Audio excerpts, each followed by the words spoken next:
So you got the SAT coming up. You're probably pretty scared, and that's understandably so. This is a big test in your life. But I'm here to tell you it's not really as bad as everybody makes it out to be.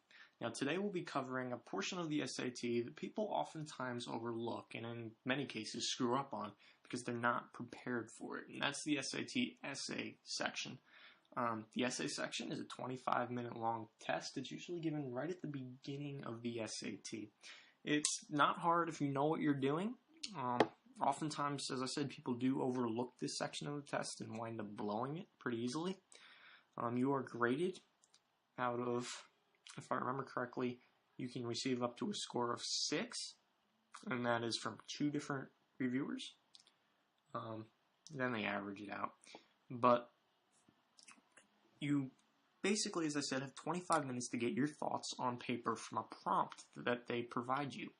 Now, as you can see, I have lifted a prompt from College Board's website.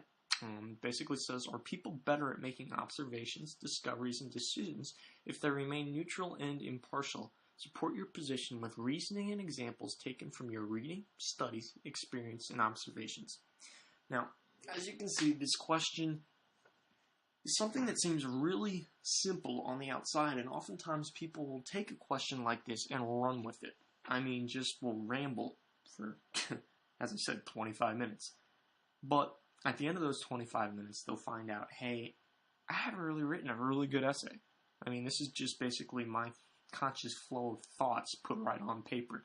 And in some cases, that can turn out good, but 95% of the time, it's not going to turn out good. Because the problem is, in a nutshell, that these SAT graders are reading hundreds and hundreds and hundreds of essays from students, which basically means you have to find a way how to make yourself stand out from those other test takers. You want to put yourself above them. You want to sound as if you are gold to them. Because if you don't, then you're not going to score perfectly. Now, it also depends on what type of grader you've gotten. Obviously, grading is pretty subjective. That's why they have 2 people reading it. Sometimes they'll even pull in a 3rd person if the scores really, and when I say really, I mean really,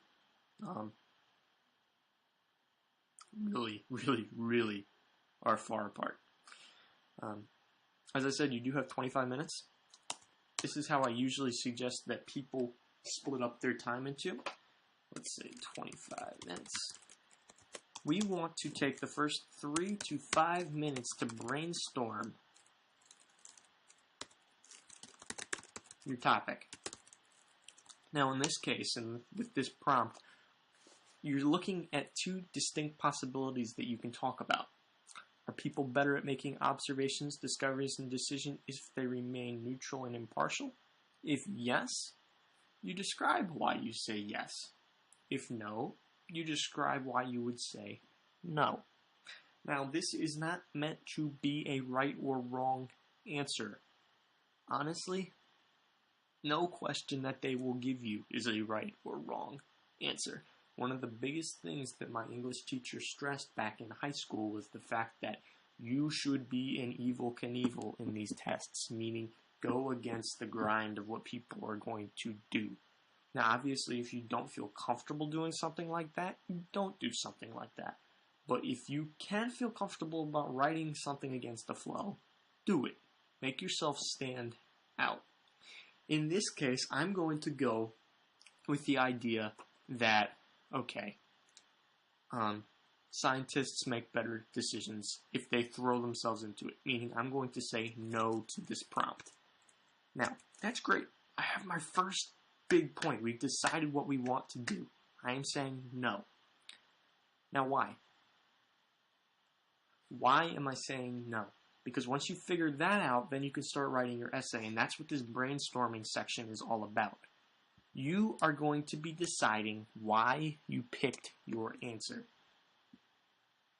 This is not meant to be a life story. This is meant to gather critical facts. This is meant to be an outline. I like to do spider webs. Pick a word, go off of it. Just branch. Make a tree. Just do something that gets your thoughts onto the paper. After you've done that and you've sufficiently brainstormed and gotten a rough outline of what you want to write in those 3 to 5 minutes, Make sure you do not go over that. Make sure you don't go too fast either. Take time. You have 25 minutes. Some people freak out so much about getting done in those 25 minutes that they skip the brainstorming step. This step is your most important step of the entire essay. Because if you brainstorm right, you'll be able to make the entire process smoother. Now, moving forward, you're going to be wanting to do a 3-part essay. You're going to want an intro paragraph, you're going to want a body paragraph with 3 points, and you're going to want a conclusion paragraph. Now, it's a basic 3-part essay, intro, body, conclusion. You've been taught this through high school. You've been taught this through elementary school, hopefully. Hopefully. I swear, some of the elementary schools today don't. That's a shame. But once you've gotten your intro, body, and conclusion mapped out, you can start writing.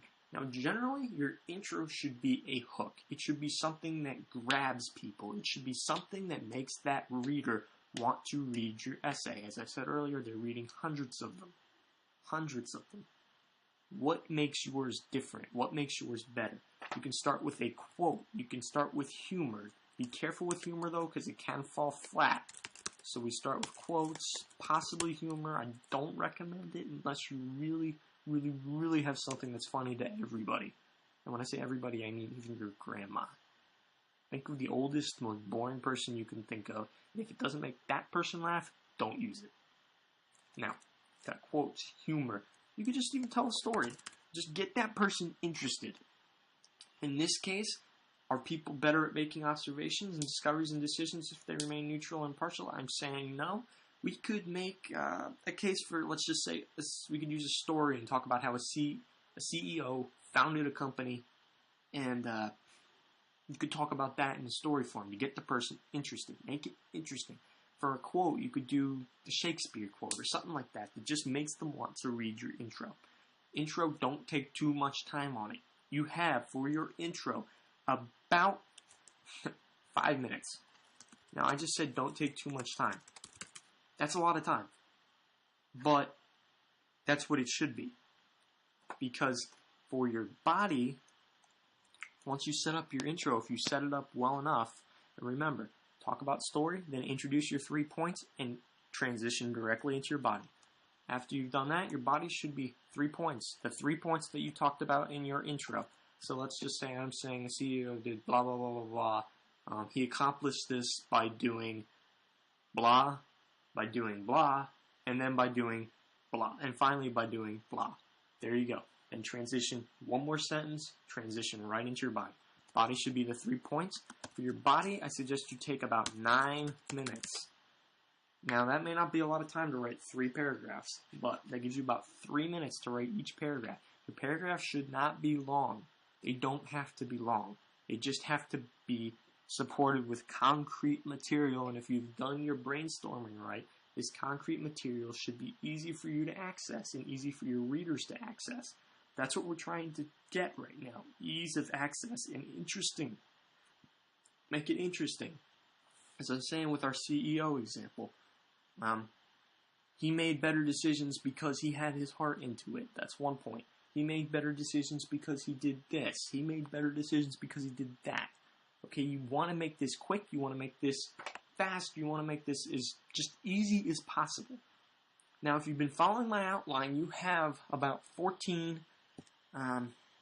minutes taken up of your time out of 25. You may be thinking, that's not a lot of time to work with. That's plenty of time to work with. And it's actually, if you've gotten to this point by now and you're on your conclusion, you're doing really well. So, your conclusion should be a hook. Because oftentimes these SAT readers will skim past your 3 body points. And that's why don't invest too much chunks of words into the body. Concrete examples in the body. Conclusion, you want to just smack them hard. Just lay them down and leave a good taste in their mouth. You've got about 3 to 5 minutes for your conclusion. Use every second of those 3 to 5 minutes to form a very solid point. Now, you might be wondering why I have a time disparagement right now. Well, you also want to spend some time proofreading your essay afterward. Obviously, you should be writing in a pencil. This way you can erase any grammatical misspellings, anything. you may have done getting to that. They see those, they write off. I mean, they do give you some leeway, but not a ton, and that's why you got to be careful with what you're doing. Now, you may be wondering up here, why am I giving 5 minutes to this, and why am I giving 5 minutes to that? Why am I only giving 3 minutes to the 3 paragraphs in your body? As I said, they skim through your body parts. These are the 2 sections. The intro and the conclusion are what they basically read. They will read your body to look for concrete points, but they're really reading your intro and your conclusion. Those are the 2 most important parts. And for your conclusion, you really want to leave them with a good taste in their mouth. Because if you do that, the last thing they read is probably what they're going to be giving you your score off of. And that's why it's just so important that you work hard on it. Now, after you've finished your essay, you've proofreaded it, you're ready to go, hopefully you have made it in your 25-minute mark. Now, here's a question that comes up a lot. What if I'm running behind and I don't have time? If you've been following my points, you should have time. But if you don't, and I know it's very common, it was common for me on my first time through the test. If you don't have time, write less on your body points. If you write less on your body points, make sure you're putting concrete information in what you're writing. You do not have to be long in order to make a good body paragraph. You do not have to be long in writing your body paragraph. What you really, really, really want to focus on, and I've said this before, is your conclusion. You want to leave a good taste in their mouth, because if you can do that, and you really hook them to end it, they won't pay as much attention as to those body points, because as I said, they realize you're working with 25 minutes. So if you're late on time, you're rushing to finish, scan it a little bit on your body points. Brush them a little bit. You don't skip them. God help you, don't skip them. Make sure you got some concrete information in there. But also make sure you're focusing on the conclusion. The conclusion is your most important part of the essay besides the intro. You get the conclusion down, you'll leave a good taste in your mouth. Now, if you can master those points, you will do well. As I said, nervousness is a huge part of this, and that's why you have to realize it's not the end of the world. This takes up about 28% of your total writing score, so it's not going to sink you. If you do the brainstorming right, it'll set everything else up. And I mean that. It will set everything else up. Get that brainstorming down first. You get the brainstorming down, you're good to go. Now, of course, grammar counts. Focus on the grammar. As I said, proofread your essay after you're done with it if you have time. Make sure you check for spelling. Check for any little error you can find. Because if you can find those errors, you will show to them you are a competent writer. Now use big words. You might be going, I don't know any big words. Learn them. Get a vocab book. Read a dictionary. You may be a nerd for a couple weeks, but trust me, if it means getting into a good college, go for it. Just start learning good vocabulary, solid vocabulary. If you've been reading for most of your life, reading newspapers, reading articles, heck, even if you're reading ESPN like I do all the time, you will find that you have the ability to write good papers. Reading sinks into you more than you think. If you read, you'll get good vocabulary. And that's what I also suggest. Don't just read vocab books. Because as great as vocab books are, they can't teach you how to use those words in real application situations. That's why it's really important that you learn how to use those words effectively. Now, I wish you good luck on this test. If you've used this video and you found it really helpful, I ask that you please rate, comment, and subscribe. It's really, really appreciated. I really do appreciate it. And I also appreciate your comments in the comment section. Tell me how you did on the test. Tell me if you've used the principles in this video to accomplish things in your test. I really appreciate it. As I said, I wish you luck. Good luck. This is an important test in your life. Don't freak out. It's not the end of the world. Thank you for watching. I hope you have a good day.